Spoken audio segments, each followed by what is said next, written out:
ti hau haui. E te tia ti ai a ti hau haui. Ti hau me te tau tātou amawhatu, ti vera me rai. Ti hau me te tau tātou amawhatu, ti vera, ti pau pau e. E aha te ahui tu. E he tutu ti apo, e he tutu te kite e tutu ra e tutu ha, tutu e te a uru, atori ana te tewe. E hau pupono te ari, hi. E hau pupono te ari, ha. E aha te ahui tutu. E he tutu te apo, e he tutu te kite e tutu ra e tutu ha, tutu e te a uru, atori ana te tewe. E hau pupono te ari, ha. E hau pupono te ari, hi.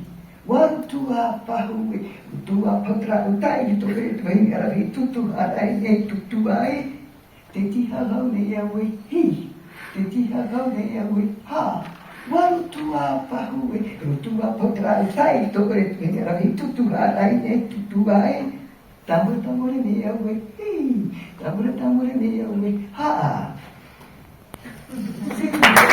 Question: quel genre d'étoffe allons-nous battre? L'étoffe végétale, parce qu'il y a plusieurs étoffes de différentes couleurs, de différentes qualités, de différentes finesses des fibres à partir de l'écorce de l'arbre utilisé. Alors donc, il y a chaque écorce, chaque étoffe porte son nom, et bien sûr, de l'arbre dont on peut tirer l'écorce. Et elles se mettent à battre, et en fait, c'est une grande poutre quand elles sont plusieurs, et elles sont alignées, et elles mouillent l'écorce, et elles battent, et elles étendent en battant les fibres de l'écorce, et ça finit par faire de gros morceaux de tissu, enfin pas de tissu, d'étoffes de métal, qui seront ensuite collés les unes aux autres pour constituer de grandes couvertures, et puis même des grands tapis qui servent de tapis rouge pour les chefs à l'occasion. Et donc, voilà. Donc le bruit, c'est le bruit des battages, des battoirs sur la poutre. Eh bien, les femmes quand elles sont en groupe, elles discutent, elles travaillent, elles s'amusent, elles dansent. Bon, et avec la musique des battoirs sur la poutre, eh bien, ça finit en danse et en rigolade entre elles. Donc, c'est un héritage de l'enfance. Quand je circulais en pirogue avec mes parents, avec des rabattements de la houle sur le récif que l'on entend, des battements des vagues contre la pirogue, des envolées d'éclaboussures, des élans d'oiseaux marins, ou bien des vallées avec des chants, du vent, des cris et des silences. C'est donc un louvoiement en terre inconnue qui met à l'épreuve des jours qui filent, des soleils qui défilent et qui incite au pansement, à poursuivre coûte que coûte la réflexion et au dépôt des idées accumulées depuis le passé.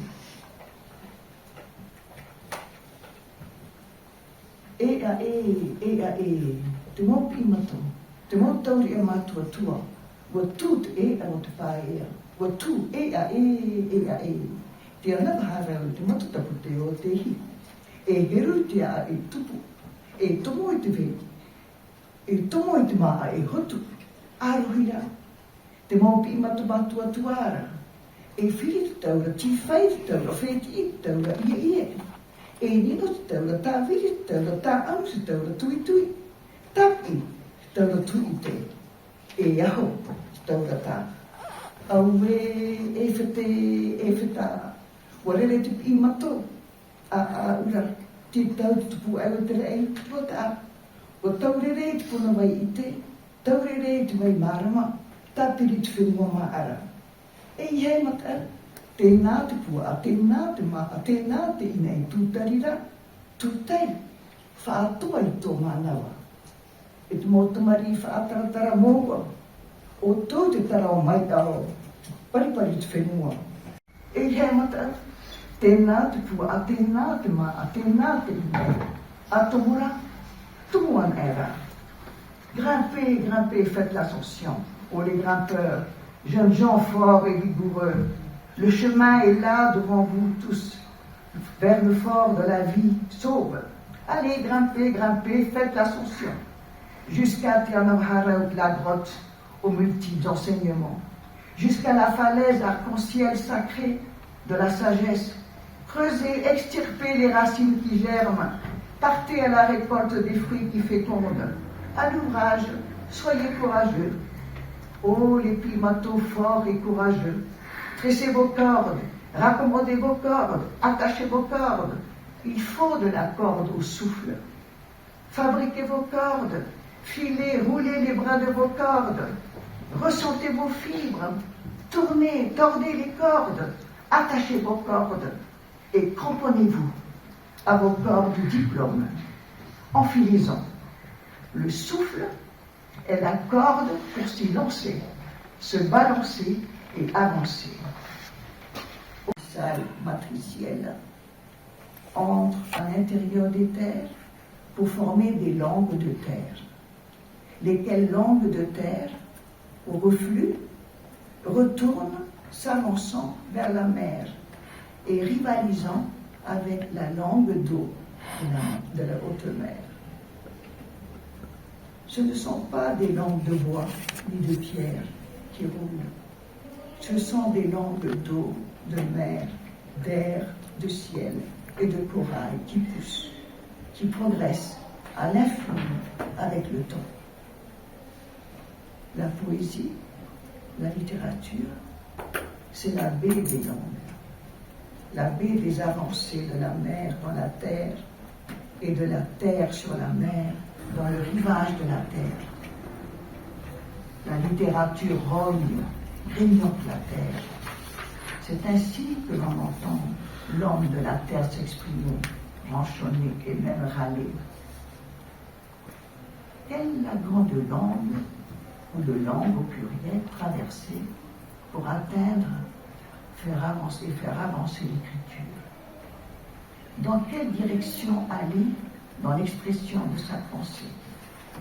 Quel sens suivre, privilégier dans l'écriture? L'écriture est un voyage, une invitation au voyage, dans et à travers une langue. La langue, lieu d'expression de la parole et de l'écriture, de la pensée, est le lieu de voyage, de création de la poésie, de la littérature.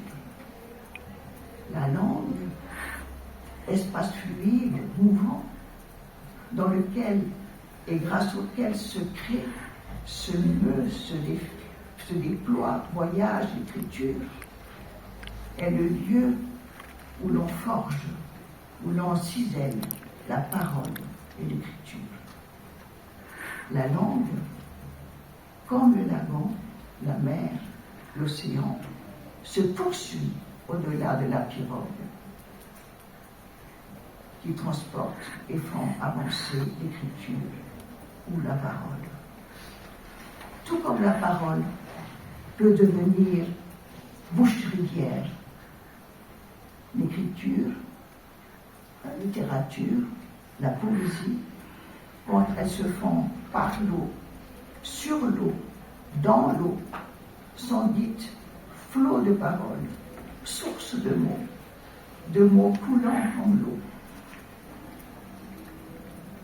Les récits, dans le lagon des langues, avec leurs mots, deviennent des îlots de mots.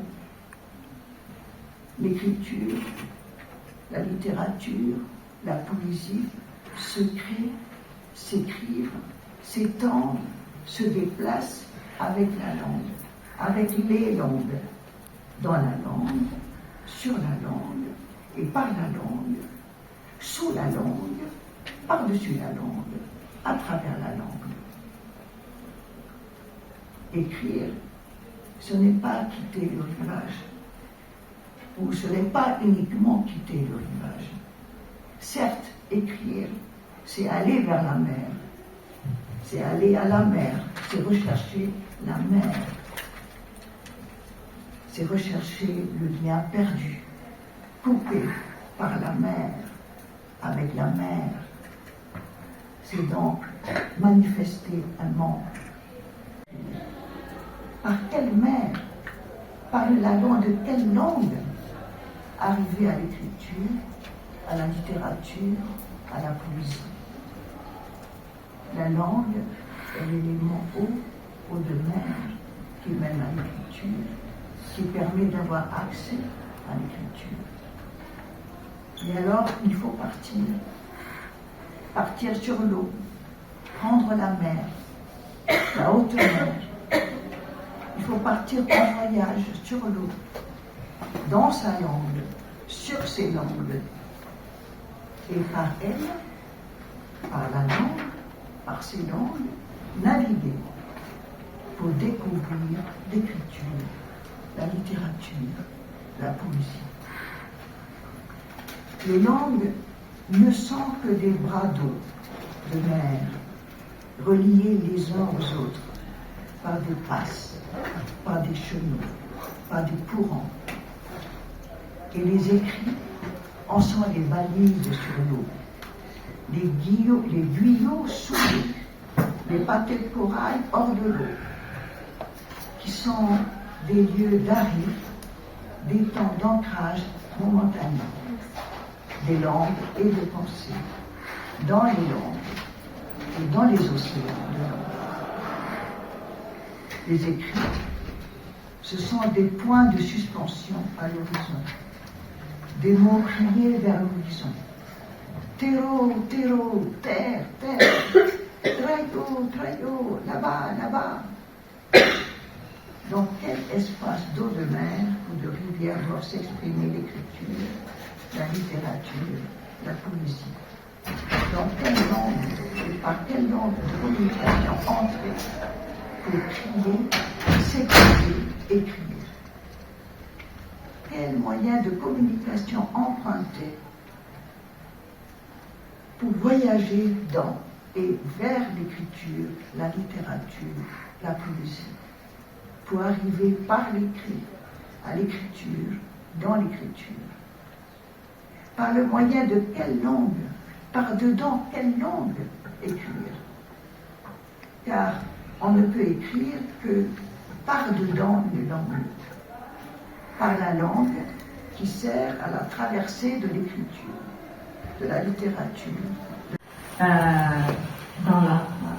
Dans les lagons des langues que vous venez de nous faire prendre, en nous prenant de la main, en nous entraînant dans le versement chatoyant de votre langue eau.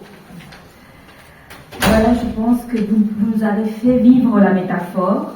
Vous avez non seulement parlé à notre intellect, à notre cerveau, mais à tout notre corps, à nos sentiments. Et nous nous sommes sentis être sur la pirogue avec vous, avec la petite fille. Nous avons été sensibles à toutes ces sonorités, ces rythmes, ces tonalités.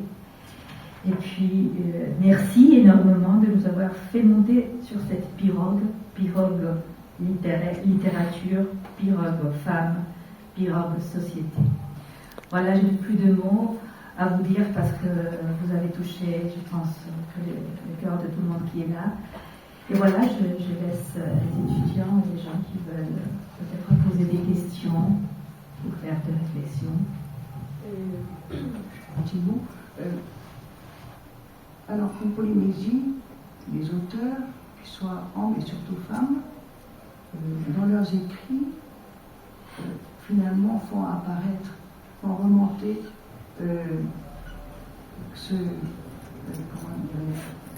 les fonds liés à l'oralité. C'est-à-dire qu'on a beau écrire un roman que l'on pense être extérieur à soi. Enfin, non seulement c'est inspiré, bien sûr, de sa vie, il y a beaucoup d'autobiographies, mais dans la manière de dire les choses, d'écrire les choses, remonte justement toute la musicalité et tous les récits où la pensée des récits et de la conception polynésienne de la vie. Et donc, c'est vrai, basé sur le rythme, sur les sonorités, parce qu'il faut toucher les gens, il faut accrocher leur intérêt, il faut les intéresser, et voilà. Et un autre, nous avons vu... Et pas personnellement, c'est parce qu'en 2000, on m'a rapporté des propos d'un ministre de l'Outre-mer, d'un ministre français de l'Outre-mer, qui avait dit, c'est étonnant, il y a une littérature dans tous les territoires d'Outre-mer, sauf en Polynésie française. Voilà. Et alors donc, pour nous, pour moi, j'ai traduit ça, ben oui, c'est-à-dire qu'en Polynésie française, les femmes, les gens ne savent que danser, que voilà, c'est la marinée sur l'eau, sur la plage, et c'est tout, le tambouré, et c'est tout. Donc je ne vais pas plus loin. Nous avons même une image, c'est donné comme énigme aux enfants à deviner. Alors, qu'est-ce qui n'a rien en tête? Ou bien qu'est-ce qui n'a que des matières pathologiques dans sa tête? Et la réponse est la chevrette. Parce que les chevrettes, les crevettes, on ça dans la tête. Ouais. Alors voilà. Donc ça veut dire qu'on pourrait dire on n'aurait que ça. Alors. Donc, c'est de dire pourquoi, finalement, si on ne connaît pas la Polynésie, si on ne connaît pas qu'il y a des gens qui écrivent en Polynésie, alors peut-être que c'est à nous, en Polynésie, à nous faire savoir, à nous faire connaître. C'est pour cette raison qu'à la suite de cela, j'ai contacté donc des auteurs qui auraient déjà publié pour leur dire et si on lançait une revue pour nous faire connaître. Même au début, c'est même pas une revue, c'est même des polycopes. Voilà. Quand on dit polycope, je vous dis qu'il y a des gens qui écrivent, on va finir par nous dire, par savoir. Et dès le premier numéro, ça a fait l'objet d'un petit recueil. Et depuis, nous avons fondé donc l'association et nous éditons 1 à 2 numéros par an. Et nous en sommes au 25e, 26e, nous avons le dernier numéro.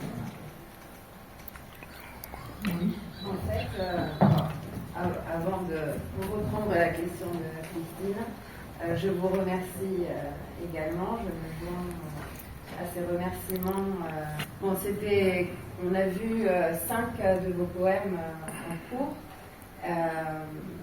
Et en fait, on avait déjà remarqué cette importance de l'eau, les couleurs de la Polynésie. Donc, ce que disait Christina, c'est qu'en lisant ces poèmes, ce sont 5 poèmes que vous avez mis sur le web, donc c'est vous-même qui les lisez, donc on avait eu la chance déjà de vous écouter.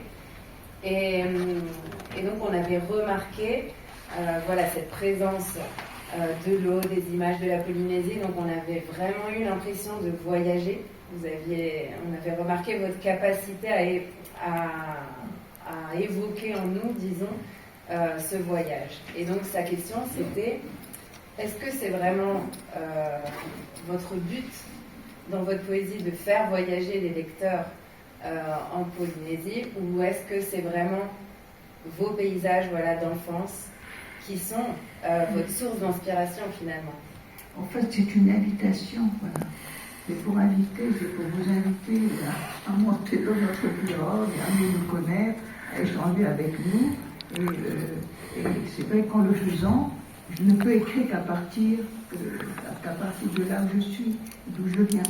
Et je n'ai pas cherché à le faire, mais en fait, ça s'impose tout seul à moi. Et finalement, moi, ma langue maternelle, lorsque j'allais à l'école à 9 ans, était le tahitien, je ne parlais pas français, donc je n'avais pas de bibliothèque, je n'avais que les journaux, Match, Paris Match, Elle, Style et Monde, Nous deux, Intimité, Sélection, vous voyez, il n'y avait que ça qui était à notre portée, et encore, ce n'était pas mes parents qui achetaient, c'était des amis qui venaient de la ville et qui nous laissaient ça, et donc c'est ce qu'on avait comme lecture, et comme contact, combien avec le monde. Mais je comprendrai peu à peu, même en écrivant, que ma bibliothèque, c'était mon environnement, c'est la vie que j'avais au palais, au feu de Noyer, c'est-à-dire dans la brousse, c'est la terre de la brousse. Je suis née, j'ai grandi j'ai vécu jusqu'à 17 ans, et avant de partir en France, pour terminer mes études. Et en fait, je me rendais compte que j'avais emmagasiné tout ça, et tout ça qui était entré en moi, et qui se révélait au fur et à mesure de mes écrits. Voilà. Et donc, je ne peux que maintenant, aujourd'hui, remercier cette vie que mes parents nous ont offert. Ouais. Si ça nous a gênés enfants, mais il se trouve que ça devient une richesse aujourd'hui, enfin en tout cas une sensibilité latente et voilà, que nous portons. Mais non, le but c'est de vous faire partir avec moi, j'ai plaisir à le faire, à l'écrire, et j'ai plaisir à être sur l'eau, sur la mer, sur le lagon, dans la nature. Et j'aimerais dire, regardez ça avec moi, vivez ça avec moi. Comme hier, nous avons eu plaisir, mon mari et moi, à l'Alhambra. Nous avons eu beaucoup de chance. Merci Carmen, voilà, je voulais te le dire, ouais. Merci Carmen d'avoir facilité, d'avoir demandé donc 2 entrées pour nous. Et ça nous a ouvert des portes, on était attendus, parce qu'on était en retard, bien sûr. Et en fait, ils sont donnés, se téléphonaient pour dire ils arrivent, mais on va être pris en charge, et tout s'ouvrait. Et c'était magnifique, surtout. Je connaissais l'Alhambra pour l'avoir visité déjà 3 fois, mais là, ça me donnait envie de reprendre des études en espagnol.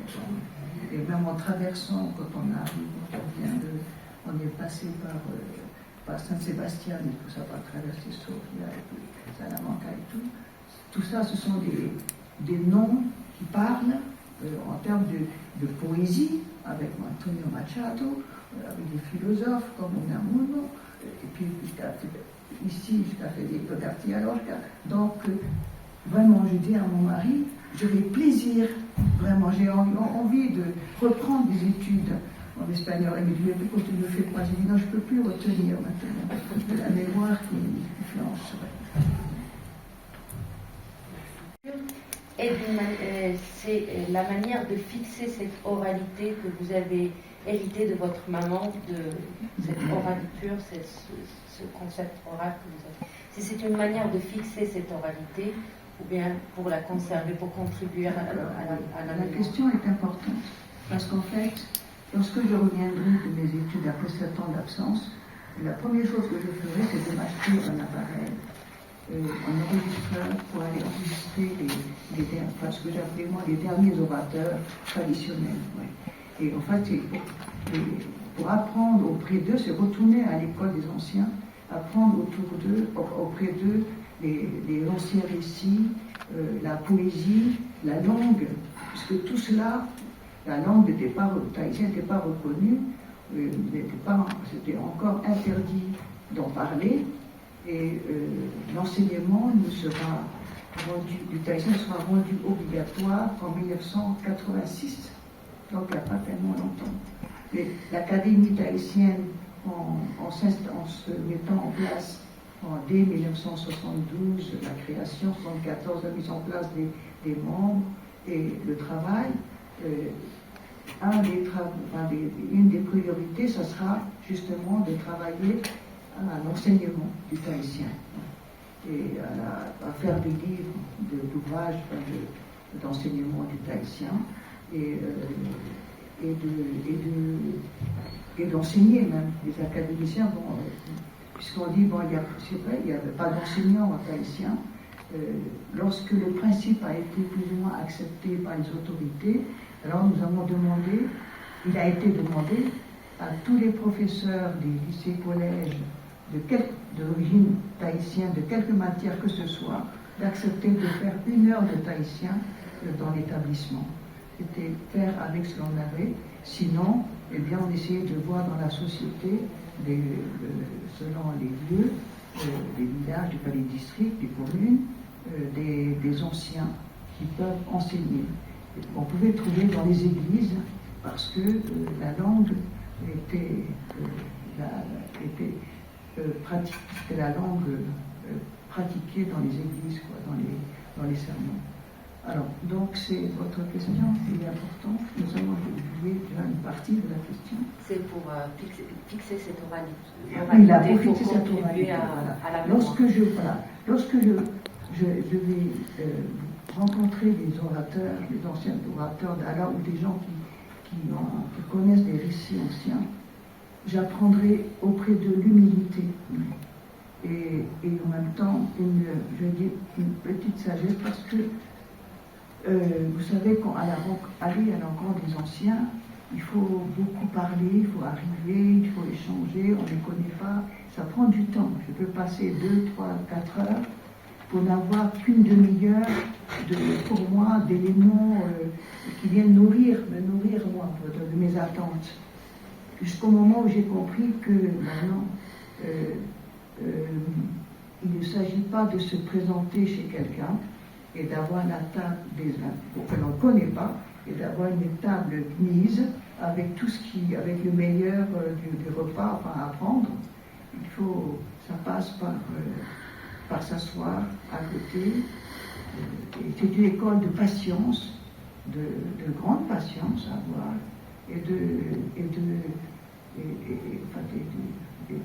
d'humanité, quoi, d'humilité, voilà, et commencer par connaître, par échanger. Et donc, je vais apprendre beaucoup de choses auprès des anciens, et il ne fallait pas que ça reste là. Donc, très vite, je vais, puisque bon, on va repérer qu'il y a quelqu'un qui fait ce genre de travail, surtout dans les médias, donc je serai interviewé dans les radios, et je vais donc retransmettre, redistribuer ce que j'ai appris, en passant par mon filtre, sur les différents genres poétiques anciens, sur la langue, et donc il fera écrire également et dire dès les années 70 et 80, et ça continuera ainsi. Donc il y a le désir de faire reconnaître effectivement cette oralité, cette poésie ancienne, qui est riche, qui a ces genres poétiques comme n'importe quelle poésie de n'importe quelle société existante. Et c'est vrai qu'elle a, ce travail. Bon, il faut dire que c'est pas seulement ma mère, c'est mon père surtout. C'est la famille de mon père qui travaillait, les ancêtres de mon père, jusqu'à ses oncles, jusqu'à son frère. C'était le dernier qui était l'orateur. Donc, il y avait déjà cette sensibilisation au niveau familial et il fallait travailler, sachant que à la mort de mon oncle, les anciens sont venus me dire maintenant c'est à toi à prendre la suite. Or, moi je me sentais, j'étais encore jeune, je débarquais de France et puis je suis une femme. Dans les sociétés traditionnelles, la femme, elle est, après le christianisme et tout ça, sa place c'est derrière l'homme et pas en avant. Donc il y a tout ça qui était bien imprégné là, dans la tête. C'était difficile de s'en défaire au début. Mais le but est effectivement de faire connaître cette oralité, cette poésie, et puis ensuite là-dessus d'écrire, et voilà, en français aussi. Oui. Bonjour, je voudrais juste vous remercier les grands honneurs que vous nous donnez avec votre visite. Et dès qu'on commence à lire votre livre, nous pouvons observer la tradition du Tarava, la célébration de la terre. Et il y a, après avoir regardé quelques vidéos dont vous parlez des renseignements avec la terre, parce qu'à Tahiti, dès que vous venez au monde, on enterre la placenta dans la terre et vous venez enraciné à la terre. Et ça serait, moi je pense que ce serait difficile pour vous quand vous avez commencé à aller à l'école, vous interdisez de parler les tahitiens, parce que bon, ça serait une chose. Comment avez-vous trouvé l'équilibre pour rétablir l'équilibre de la pirogue? Parce que... Merci. J'ai compris la fin. Non. Ah bon, mais je vais... Mais... Oui, j'ai compris la fin, je pense. Non, c'est simplement parce que... Oui, étant donné que bon, vous avez une transition et en plus vous jonglez avec les mots. Et on ressent dans votre poésie, on ressent que c'est un jonglement avec les mots. Et moi je pense que peut-être a pu être difficile pour vous, que bon, quand vous êtes allé à l'école, on vous a interdit de parler haïtien. Mais à la fin, dans votre poésie, il y a on ressent des couleurs, des mots, des sentiments que moi je pense que ça a été difficile pour vous de trouver les mots. Parce que c'est par rapport à... Et bon, j'ai une autre question. Oui, alors ce que j'ai déjà oublié la première question. Comment avez-vous trouvé l'équilibre pour... Comment vous avez trouvé l'équilibre entre le Ah, oui, vélo? tout à fait. Oui. Alors, oui, l'équilibre, parce qu'en fait, c'est ça la base de la société polynésienne, c'est l'équilibre.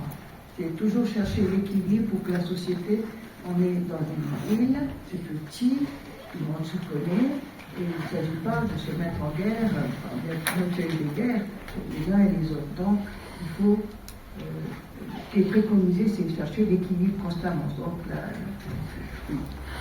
c'est vrai qu'à l'école, c'était compliqué. Ouais. C'était compliqué, je ne comprenais rien, et je crois bien dire peut-être que jusqu'à la fac, première année de fac, ça a été compliqué. Pour passer le bac, j'ai dû apprendre par cœur les livres, voilà, les Castex et Surer à l'époque, pour apprendre des textes par cœur. À l'université, pour passer le premier cap, ce que j'ai fait également, j'ai appris par cœur quand j'ai vu que c'était compliqué. Et donc, chaque fois que je me tente, je me dis, même quand j'ai la note, je dis, mais ça vaut rien, puisque c'est appris par cœur. Donc, ça n'a rien d'extraordinaire. Et oui, alors, je dois ça à l'espagnol. D'avoir fait des études en espagnol. Mon mari pourra en témoigner parce que nous nous sommes rencontrés à la fac. D'avoir fait des études en espagnol où, en ce temps-là, maintenant je sais comment se font les études en espagnol à la fac, il y avait de la version, des thèmes, constamment. Donc de traduire du français en espagnol, de l'espagnol en français, indépendamment des questions de culture, de littérature, d'art, d'histoire, de géographie et tout ça. Mais la traduction du français en tahitien. Ensuite, la première chose, c'est que, comme je me destinais à l'enseignement, pour être professeur d'espagnol à l'époque dans le système français, il fallait avoir fait classique, donc des études littéraires, grec et latin. Or, je venais en ce temps-là en Polynésie. Je suis de la première génération de Polynésiens nous avons ouvert la première classe de seconde en Polynésie française. Ça n'existait pas, les études s'arrêtaient en troisième, c'était l'enseignement en cours. Donc, il n'y avait pas de latin grec, mais pour devenir enseignant d'espagnol, dans le système français, il fallait avoir fait ces classiques, et sinon, il fallait passer un examen de latin à la fac. C'est ce que j'ai dû faire. Donc, passer un examen de latin, et là, je découvre l'origine de la langue française. Parce que quand on allait à l'école, on faisait comme si nous connaissions le français. On ne nous expliquait pas c'est quoi la langue française, comment se disent des choses. On pense que l'on sait déjà, alors que c'est complètement faux. Et c'est le cas d'échec de plusieurs élèves, enfin jusqu'à encore des élèves, des jeunes, jusqu'à encore aujourd'hui, il y a encore des jeunes qui sont bloqués par la langue française. Donc, là, je commence à découvrir, ben oui, voilà, c'est ça le français. Oui. Et ensuite, ces exercices de traduction en cours d'espagnol, et puis bon, les cours de philologie aussi, en espagnol, les langues, permettent de voir comment les langues évoluent. Et puis, dans les exercices de traduction, il fallait être très précis. Alors, j'ennuyais mon mari parce que je lui dis, bon, comment on dit telle chose? Alors, il dit, non, mais c'est pas ça, il manque quelque chose. Enfin, je sentais le mot, mais je ne le connaissais pas. Et lui, il ne comprend pas pourquoi. Bon, grosso modo, ça veut dire ça c'est suffisant. Ouais. Et là, c'est l'espagnol qui m'a... Alors, je dis toujours que j'ai appris le français, non pas grâce à l'enseignement en français, mais grâce à l'espagnol. Oui. Donc, je vous remercie. Merci, Frédéric. Je veux dire que en 79, j'avais été, voilà, alors que je ne suis pas du tout militante, pas du tout, je suis on m'a un peu poussé, mais j'ai finalement accepté, malgré les refus du début, d'être déléguée d'État à la condition féminine. La France menait aussi avec Giscard d'Estaing, le président Giscard d'Estaing, de mettre en place des délégués régions féminines dans les régions de France. Et donc, les territoires d'outre-mer, comme la Polynésie française francophone, la Polynésie française et la Nouvelle-Calédonie étaient les deux dernières régions à n'avoir pas de représentants. Donc, c'était donc en 79. Et il a fallu rassembler les femmes. Il y avait des associations artisanales qui existaient. Il y avait 2 associations féminines qui s'occupaient des femmes qui faisaient la cantine pour les enfants à l'école, ou bien qui faisaient de la couture pour des enfants aussi, dans les crèches, des choses comme ça. Et là, on passait à un autre niveau, c'est-à-dire que penser à la place de la femme dans la société, dans l'éducation. Et cette question a été posée non seulement à Tahiti, mais surtout dans la région océanienne, francophone et anglophone. C'est-à-dire que j'ai eu la chance, en étant nommée ou désignée déléguée à la condition féminine en septembre, en octobre, se tenait en Polynésie la conférence de la Commission du Pacifique Sud. Aujourd'hui, ça s'appelle la communauté. En fait, ce sont les 40 pays du Pacifique Sud qui se réunissent tous les ans pour débattre des questions d'économie, questions sociales et d'éducation. Et donc, j'ai pris la tangente de l'éducation en disant, dans les problèmes d'éducation, est-ce que vous ne pourriez pas aussi étudier la place, le rôle de la femme dans le développement de la société océanienne? Et donc, c'est à partir de ce moment-là, et les hommes ont accepté.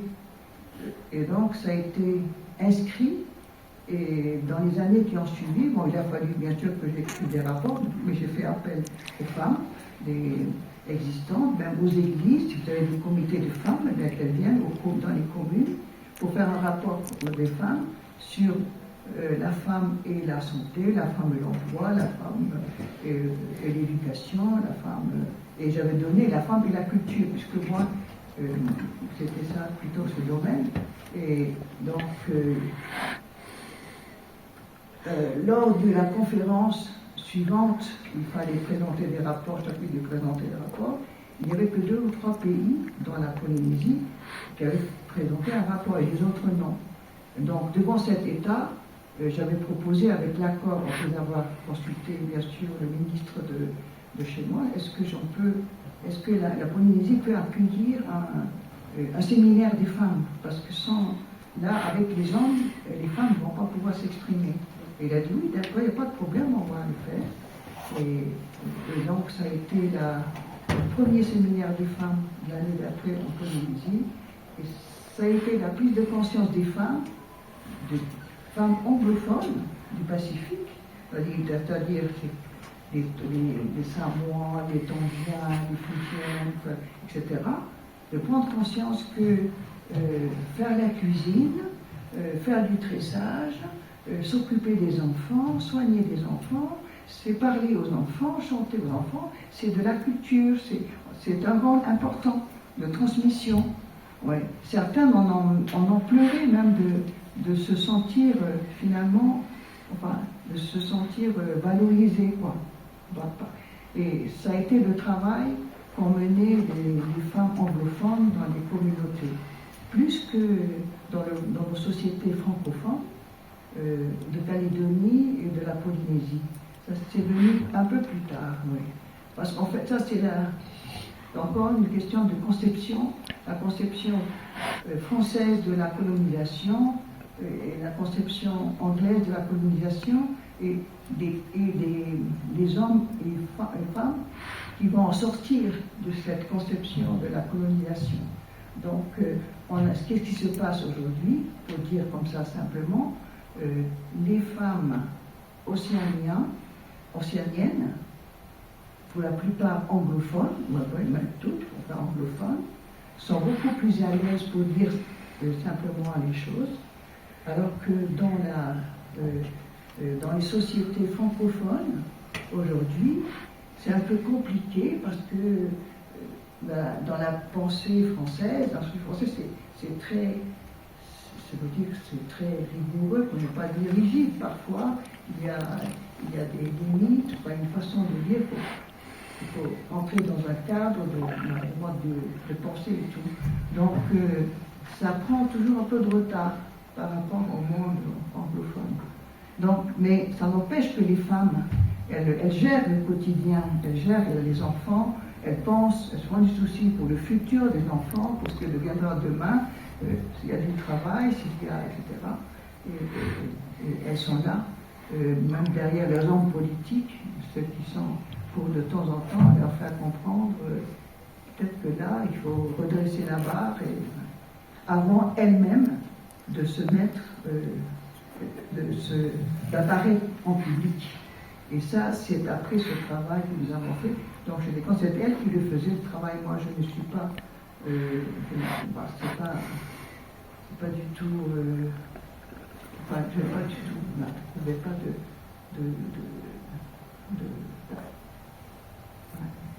c'est pas mon domaine, quoi, c'est pas ma tasse de thé. Quoi.